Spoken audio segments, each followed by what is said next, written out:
Greater Cyberabad Manikonda పరిధిలోని చెట్ల కొమ్మల్లో చిక్కుకున్న కోకిలను కాపాడింది జంతు ప్రేమికుల అవేర్నెస్ టీం. నెక్నాపూర్లోని చెట్టు కొమ్మల్లో చైనా మాంజాకు 2 కోకిలలు చిక్కుకున్నాయి.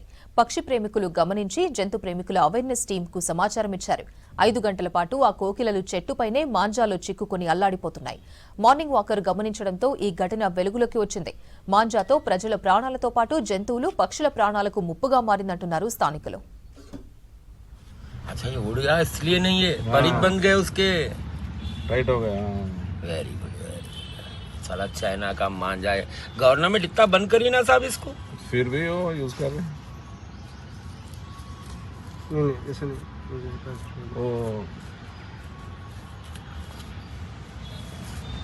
हाँ निकल गया।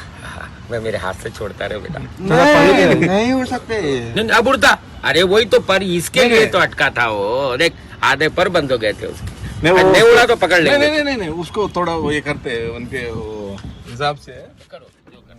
గ్రేటర్ సైబరాబాద్ మణికొండ పరిధిలోని చెట్ల కొమ్మల్లో చిక్కుకున్న కోకిలను కాపాడింది జంతు ప్రేమికుల అవేర్నెస్ టీం. నెక్నాపూర్లోని చెట్టు కొమ్మల్లో చైనా మాంజాకు 2 కోకిలలు చిక్కుకున్నాయి. పక్షి ప్రేమికులు గమనించి జంతు ప్రేమికుల అవేర్నెస్ టీంకు సమాచారం ఇచ్చారు. 5 గంటల పాటు ఆ కోకిలలు చెట్టుపైనే మాంజాలో చిక్కుకుని అల్లాడిపోయాయి. మార్నింగ్ వాకర్ గమనించడంతో ఈ ఘటన వెలుగులోకి వచ్చింది. మాంజాతో ప్రజల ప్రాణాలతో పాటు జంతువులు, పక్షుల ప్రాణాలకు ముప్పుగా మారిందంటున్నారు స్థానికులు.